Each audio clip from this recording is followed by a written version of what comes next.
ভাবুন তো, যে সময় মানুষ গুহায় বাস করত, বনে বনে শিকার করে জীবনযাপন করত, ঠিক সেই সময়েই পৃথিবীর এক কোণে গড়ে উঠেছিল এমন এক শহর যা আজকের আধুনিক নগর পরিকল্পনাবিদ ও প্রকৌশলীদের অবাক করে দেয়। যেখানে রাস্তা ছিল একদম সোজা, পরিকল্পিত ঘরে ঘরে ছিল বাথরুম আর উন্নত ড্রেনেজ সিস্টেম। একটি সভ্যতা যা ছিল সেই সময়ের চেয়ে শত শত বছর এগিয়ে। কিন্তু হঠাৎ একদিন সব মানুষ উধাও। কোথায় গেল তারা? কেন হারিয়ে গেল এই বিশাল শহর? আর কিভাবে হাজার হাজার বছর ধরে মাটির নিচে চাপা পড়ে থাকা এই সভ্যতাকে আধুনিক যুগে আবার আবিষ্কার করা হলো? আজ আমরা জানব ইতিহাসের সবচেয়ে রহস্যময় সিন্ধু সভ্যতার গল্প। 1856 সাল ব্রিটিশ ইঞ্জিনিয়ার উইলিয়াম ব্রান্টন এবং তার ভাই হরপ্পা এলাকায় রেল লাইন নির্মাণের কাজ শুরু করেছিলেন। কাজ চলাকালীন তারা মাটির নিচ থেকে খুঁজে পেল কিছু পোড়া মাটির ইট খুঁজে পায়। ইটগুলো ছিল শক্ত, মাপেও প্রায় একরকম, কিন্তু তখন কেউই বুঝতে পারেনি এর আসল গুরুত্ব। তারা ভেবেছিল এগুলো হয়তো কোনো সাধারণ পুরনো ধ্বংসাবশেষের অংশ, আর তাই কোনো তদন্ত না করেই সেই ইটগুলো দিয়েই তারা রেল লাইন তৈরি কাজে ব্যবহার করত। যে ইট একসময় ছিল 4000 বছরের পুরনো এক উন্নত সভ্যতার অংশ, সেই ইট দিয়েই অজান্তেই বানানো হচ্ছিল আধুনিক রেল লাইন। তখনও কেউ জানত না তাদের পায়ের নিচেই লুকিয়ে আছে এক হারিয়ে যাওয়া রহস্যময় শহর। এরপর 1920-এর দিকে ভারতীয় প্রত্নতত্ত্ববিদ দয়ারাম সাহানি হরপ্পা এলাকায় আনুষ্ঠানিক খনন কাজ শুরু করেন। একই সময় আরেক প্রত্নতত্ত্ববিদ রাখাল দাস বন্দ্যোপাধ্যায় মহেঞ্জোদারো অঞ্চলে খনন চালাতে গিয়ে অবিশ্বাস্য কিছু আবিষ্কার করেন। মাটি খুঁড়তে খুঁড়তে তাদের সামনে বের হতে থাকে পুরো একটি শহর, সাজানো রাস্তা, বাড়িঘর, এমনকি উন্নত ড্রেনেজ সিস্টেমও। তখনই প্রথমবারের মতো সবার চোখ খুলে যায়। এটা কোনো সাধারণ ধ্বংসাবশেষ নয়, বরং হাজার হাজার বছর আগের এক বিশাল উন্নত একটি সভ্যতা, একটি হারিয়ে যাওয়া পৃথিবী যা এতদিন লুকিয়েছিল মাটির নিচে। এরপর প্রত্নতত্ত্ববিদরা আরও গভীরে অনুসন্ধান শুরু করেন। একটার পর একটা খননে বের হতে থাকে নতুন নতুন প্রমাণে, প্রাচীন বাড়িঘর, সিলমোহর, রাস্তা, উন্নত ড্রেনেজ ব্যবস্থা। তখন তাদের মনে প্রশ্ন জাগে, এটা আসলে কোনো সভ্যতা যা হাজার হাজার বছর ধরে মাটির নিচে চাপা পড়েছিল। অনুসন্ধান চলতে থাকে, প্রমাণগুলো একসাথে জোড়া লাগাতে লাগাতে ধীরে ধীরে তারা আবিষ্কার করে ফেলে এটাই সেই হারিয়ে যাওয়া সিন্ধু সভ্যতা, যার চিহ্ন ইতিহাসের পাতায় ছড়িয়েছিল বহু আগে থেকেই। সিন্ধু সভ্যতা ছিল প্রাচীন নগর পরিকল্পনা ও প্রকৌশলের এক বিস্ময়, যা আজও আধুনিক নগর পরিকল্পনাবিদ ও প্রকৌশলীদের অবাক করে দেয়। তাদের শহরগুলো ছিল এতটাই নিখুঁতভাবে পরিকল্পিত যেন আগে থেকেই সবকিছু মেপে ভেবে ডিজাইন করে তৈরি করা হয়েছে। আজকের আধুনিক যুগেও যেখানে একটি টেকসই শহর গড়ে তুলতে পরিকল্পনাবিদরা হিমশিম খাচ্ছেন, সেখানে হাজার হাজার বছর আগে এই সভ্যতা কিভাবে এমন নিখুঁত নগর গড়ে তুলেছিল? এটা কি শুধুই তাদের বুদ্ধিমত্তার ফল, নাকি এর পেছনে লুকিয়ে আছে কোনো অজানা রহস্য? প্রায় 4000 বছর আগে প্রতিটা সভ্যতার মতো এই সভ্যতাও নদীকে ঘিরেই গড়ে উঠেছিল। সিন্ধু নদীর তীরেই শুরু হয়েছিল তাদের গল্প। ইন্ডাস ভ্যালি সিভিলাইজেশনের মানুষ প্রথমে ধীরে ধীরে সিন্ধু নদীর তীরবর্তী উর্বর সমভূমিতে এসে বসতি গড়ে তোলে। নদীর পানি, উর্বর মাটি আর সহজ জীবনযাপনের সুযোগ সব মিলিয়ে এই অঞ্চল হয়ে ওঠে মানুষের জন্য আদর্শ বাসস্থান। নদীর পলি মাটির উর্বরতা দেখে তারা প্রথম কৃষিকাজ শুরু করে। শুরুতে শুধু বীজ ছিটিয়ে ফসল ফলানো হলেও পরে তারা সেচ ব্যবস্থাও তৈরি করে। কৃষির মাধ্যমে তারা গম, যব এবং তুলার মতো গুরুত্বপূর্ণ ফসল উৎপাদন করতে শুরু করে। খাদ্য ছিল তাদের জীবনের একটি গুরুত্বপূর্ণ অংশ। গম ও যব থেকে তৈরি রুটি, দুধ ও দুগ্ধজাত খাবার, ছাগল, গরুর মাংস এবং নদী থেকে পাওয়া মাছ সবই ছিল তাদের দৈনন্দিন খাদ্য তালিকার অংশ। শুরুতে তারা গাছ কেটে কাঠ দিয়ে ছোট ছোট ঘর তৈরি করে বসবাস করত। মানুষ সাধারণভাবে কাঁচা বা আধা পাকা ঘরে বসবাস করত, কিন্তু সময়ের সাথে সাথে জনসংখ্যা বাড়তে থাকে, আর সেই ছোট গ্রামগুলো ধীরে ধীরে রূপ নেয় বড় বড় পরিকল্পিত নগরে। ইন্ডাস ভ্যালি সিভিলাইজেশনের মানুষ প্রথমে শহর বাড়াতো না, তারা শুরু করত পরিকল্পনা দিয়ে। প্রথমে পুরো এলাকা ভালোভাবে মাপা হতো, তারপর জমিকে ভাগ করা হতো নির্দিষ্ট ব্লকে। রাস্তা কোথায় যাবে, ঘর কোথায় হবে, সব আগে থেকেই ঠিক করা হতো। এরপর তারা তৈরি করত পোড়া মাটির ইট, এবং সব ইট প্রায় একই মাপে তৈরি করা হতো। এই ইট দিয়েই তৈরি হতো বিশাল নগর, 1 বা 2 তলা পর্যন্ত শক্তিশালী কাঠামো। আর সবচেয়ে বিস্ময়কর বিষয় ছিল ড্রেনেজ সিস্টেম। প্রতিটি ঘর থেকে নোংরা পানি পাইপ বা নালার মাধ্যমে বের হয়ে পুরো শহরের মূল ড্রেনে যেত। শহরের রাস্তা ছিল একদম সোজা, একে অপরের সাথে 90 ডিগ্রি কোণে যুক্ত। শুধু শহর বানালেই তো হয় না, সেটাকে টিকিয়ে রাখার জন্য দরকার ছিল শক্তিশালী পরিকল্পনা। ইন্ডাস ভ্যালি সিভিলাইজেশনের মানুষ তাই নগরগুলো তৈরি করত উঁচু ভিটের উপর, যাতে বন্যা বা প্রাকৃতিক দুর্যোগ থেকে শহরকে রক্ষা করা যায়। শহরের একপাশে তৈরি করা হতো একটি উঁচু দুর্গ, যাকে বলা হয় সিটাডেল। এই দুর্গ ছিল শহরের সবচেয়ে গুরুত্বপূর্ণ অংশ। এখানেই থাকতেন নগরের প্রশাসনিক কর্তারা। এখান থেকেই পরিচালিত হতো পুরো শহরের কার্যক্রম। পুরো নগরটি ঘিরে থাকত শক্ত প্রাচীর, যা শহরকে বাইরের বিপদ থেকে সুরক্ষিত রাখত। শহরে প্রবেশের জন্য ছিল নির্দিষ্ট ফটক, আর সেই বিশাল ফটক আর অট্টালিকা দেখে মনে হয় তাদের শাসন ব্যবস্থা ছিল সুসংগঠিত এবং দীর্ঘদিন ধরে একই নিয়মে পরিচালিত। সব মিলিয়ে এটা শুধু একটা শহর ছিল না, এটা ছিল এক পরিকল্পিত, সুরক্ষিত এবং সুসংগঠিত নগর রাষ্ট্র। তাই তাদের শহরকে বলা হয় আধুনিক শহর। কিন্তু তাদের বিশ্বাস ব্যবস্থা ছিল রহস্যে ঘেরা। ইন্ডাস ভ্যালি সিভিলাইজেশনের মানুষ প্রকৃতির সঙ্গে গভীরভাবে যুক্ত ছিল। তারা নদী, গাছ, পশু সবকিছুকেই বিশেষ গুরুত্ব দিত। প্রত্নতাত্ত্বিকভাবে কিছু সিলে দেখা যায় ধ্যানমগ্ন মানুষের মতো চিত্র, যা অনেক গবেষকের মতে প্রাচীন যোগচর্চা বা আধ্যাত্মিক অনুশীলনের ইঙ্গিত দেয়। আবার কিছু নারী মূর্তি পাওয়া গেছে, যেগুলো দেখে ধারণা করা হয় তারা উর্বরতা বা মাতৃশক্তির কোনো রূপকে সম্মান করত। মহেঞ্জোদারোতে পাওয়া বিশাল গ্রেট বাথ বা স্নানাগারও খুব গুরুত্বপূর্ণ একটি রহস্য।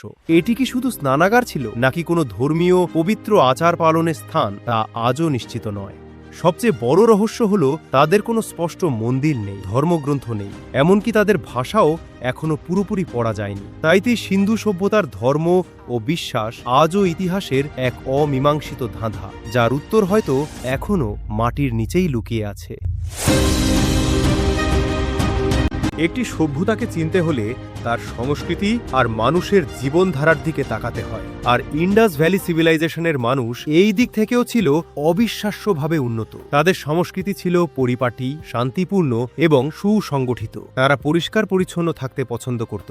শহরের প্রতিটি ঘরে ছিল গোসলের ব্যবস্থা, যা তাদের জীবনযাত্রার মান কতটা উন্নত ছিল তা স্পষ্ট করে। এবার আসি পোশাকের কথায়। তারা বিশ্বের প্রথম দিকের মানুষ, যারা তুলা থেকে কাপড় তৈরি করত। তুলা চাষ করে, সুতা বানিয়ে তারপর সেই সুতা দিয়ে কাপড় বুনত। পুরুষরা সাধারণত সাদামাটা কাপড় পরত, যা শরীরের চারপাশে জড়িয়ে রাখা হতো। আর নারীরা, তারা ছিল সাজগোজে অনেক বেশি আগ্রহী। প্রত্নতাত্ত্বিক খননে পাওয়া গেছে সোনা, রূপা, পাথর আর শাক দিয়ে তৈরি বিভিন্ন অলংকার নারীরা ব্যবহার করত। গলার হার, কানের দুল, চুড়ি, নাকফুল, এমনকি কিছু মূর্তিতে দেখা যায় নারীদের চুলের স্টাইলও ছিল সাজানো ও আকর্ষণীয়। সব মিলিয়ে তাদের জীবন শুধু উন্নতই ছিল না, বরং ছিল রুচিশীল, শিল্পময় এবং অত্যন্ত আধুনিক চিন্তাধারার প্রতিফলন। কিন্তু গবেষকদের মনে একটি প্রশ্ন তৈরি হয়, সিন্ধু সভ্যতার মতো এত বড় নগরে ধনী আর গরিবের মধ্যে কি কোনো পার্থক্য ছিল? আর এত বড় এবং সুসংগঠিত শহর কে চালাতো? ইন্ডাস ভ্যালি সিভিলাইজেশনের ক্ষেত্রে উত্তরটা একটু ভিন্ন। এখানে আমরা আজকের মতো বিশাল ধনী গরিবের বিভাজন স্পষ্টভাবে দেখতে পাই না, কারণ খননে পাওয়া বেশিরভাগ বাড়িঘরই প্রায় একই ধরনের, সবগুলোই ইটের তৈরি। অনেক ঘরেই ছিল বাথরুম আর ড্রেনেজ ব্যবস্থা। কিছু বাড়ি ছিল বড়, যেখানে একাধিক কক্ষ, বড় উঠান ছিল। এগুলো হয়তো ধনী বা উচ্চপদস্থ মানুষের বাসস্থান ছিল, আর ছোট ঘরগুলোতে থাকতো সাধারণ মানুষ। তবে অন্য অনেক সভ্যতার মতো এখানে কোনো রাজা রানীর স্পষ্ট প্রমাণ পাওয়া যায়নি। না আছে বিশাল রাজপ্রাসাদ, না আছে রাজাদের মূর্তি বা যুদ্ধের গল্প। তবুও শহরগুলো ছিল অত্যন্ত শৃঙ্খলাবদ্ধ। রাস্তা, ড্রেনেজ, ঘরবাড়ি সবকিছু একই নিয়মে তৈরি, মানে অবশ্যই কোনো শক্তিশালী প্রশাসন ব্যবস্থা ছিল। গবেষকদের ধারণা, হয়তো এই সভ্যতায় কোনো একক রাজা ছিল না, বরং একটি সংগঠিত প্রশাসনিক দল বা শাসক গোষ্ঠী মিলে পুরো শহর পরিচালনা করত। তারা নিয়ম কানুন তৈরি করত, শহরের পরিকল্পনা করত, আর সেই নিয়ম অনুযায়ী সবাই চলত। আর যে দুর্গ বা সিটাডেল পাওয়া গেছে, সেখান থেকেই হয়তো এই প্রশাসনিক কাজ পরিচালিত হতো। সব মিলিয়ে এটা এমন এক শাসন ব্যবস্থা যেখানে রাজা নেই, তবুও শৃঙ্খলা আছে, যা আজও ইতিহাসের কাছে এক অমীমাংসিত রহস্য। তবে অবাক করার মতো বিষয় হলো, কোনো শক্তিশালী রাজা নেই, কোনো বিশাল সেনাবাহিনীর স্পষ্ট প্রমাণ নেই, তবুও ইন্ডাস ভ্যালি সিভিলাইজেশন ছিল এক বিশাল বিস্তৃত সভ্যতা। এর প্রভাব ছড়িয়ে পড়েছিল হাজার হাজার কিলোমিটার জুড়ে। সবচেয়ে গুরুত্বপূর্ণ শহর ছিল হরপ্পা এবং মহেনজোদারো। এছাড়াও সিন্ধু নদীর আশেপাশে গড়ে উঠেছিল অসংখ্য ছোট বড় নগর। আর শুধু পাকিস্তানি সীমাবদ্ধ ছিল না, ভারতের মধ্যেও তাদের বিস্তৃতি ছিল বিশাল। বর্তমান গুজরাট অঞ্চলে পাওয়া গেছে লোথাল, যা ছিল একটি গুরুত্বপূর্ণ বন্দর নগরী। হরিয়ানা অঞ্চলে ছিল রাখিগড়ি, যাকে সিন্ধু সভ্যতার অন্যতম বড় শহর হিসেবে ধরা হয়। এছাড়াও রাজস্থান ও পাঞ্জাবের বিভিন্ন এলাকায় তাদের বসতির প্রমাণ পাওয়া গেছে। সব মিলিয়ে এই সভ্যতার বিস্তৃতি ছিল প্রায় 10 লাখ বর্গ কিলোমিটার জুড়ে। মানে সেই সময়ের জন্য এটা ছিল পৃথিবীর অন্যতম বৃহৎ সভ্যতা। তাদের প্রভাব শুধু ভূমিতে সীমাবদ্ধ ছিল না, ইন্ডাস ভ্যালি সিভিলাইজেশন ছিল বাণিজ্যেও অত্যন্ত উন্নত। তাদের তৈরি পণ্য শুধু নিজের শহরেই সীমাবদ্ধ ছিল না, তারা তৈরি করত মাটির পাত্র, সূক্ষ্ম কারুশিল্প, পুঁতির গয়না, ধাতব জিনিসপত্র, এমনকি তুলার কাপড়, যা ছিল সেই সময়ের জন্য বিরাট আবিষ্কার। তাদের তৈরি সিলমোহর ছিল বিশেষভাবে বিখ্যাত, যার ওপর খোদাই করা থাকত পশুর ছবি আর অজানা লিপি।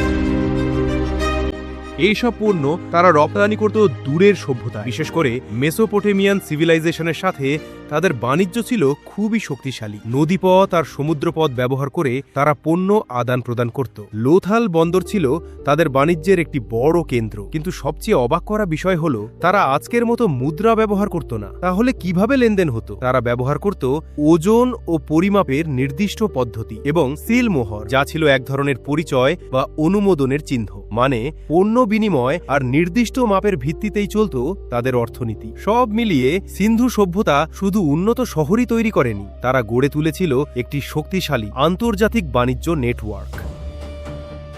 কিন্তু একটা প্রশ্ন অনেকের মনেই আসে, এত বিশাল শক্তিশালী একটি সভ্যতা, যে সভ্যতার সাথে বড় কোনো যুদ্ধের প্রমাণ নেই, যাদের ছিল না কোনো স্পষ্ট শত্রু, তাহলে কিভাবে এমন একটি বিশাল সভ্যতা হঠাৎ করে বিলীন হয়ে গেল? নাকি এই ধ্বংসের পেছনে ছিল কোনো অজানা শক্তি, নাকি প্রকৃতির নির্মম পরিবর্তন? আর সবচেয়ে বড় প্রশ্ন, এই ধ্বংসের পেছনে কি নিজেদের কোনো ভুলও ছিল?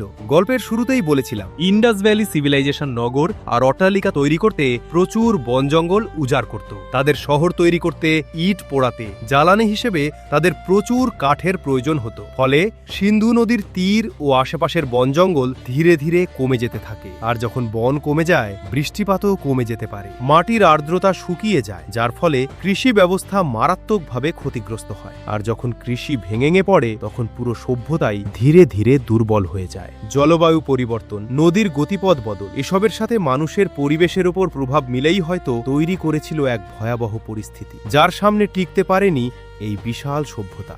চারদিকে শুরু হয় খাদ্য সংকট, মানুষ একসময় বাধ্য হয় শহর ছেড়ে চলে যেতে। আর প্রকৃতির পরিবর্তনই এই সভ্যতাকে ধীরে ধীরে মুছে দিয়েছে। তবে আমরা এখনো সব উত্তর জানি না, হয়তো এখনো অনেক অজানা রহস্য লুকিয়ে আছে মাটির গভীরে, যা হয়তো একদিন আমাদের সামনে আসবে।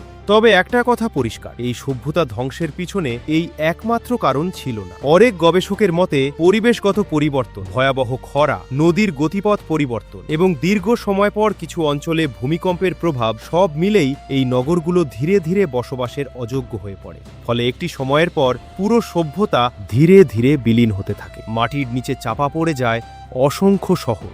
এভাবেই একটি মহৎ সভ্যতা হারিয়ে যায় ইতিহাসের পাতায়, যতক্ষণ না 1921 সালে আবার নতুন করে তার সন্ধান পাওয়া না যেত। এটাই ছিল সেই সভ্যতা যা হাজার বছর ধরে মাটির নিচে ঘুমিয়েছিল।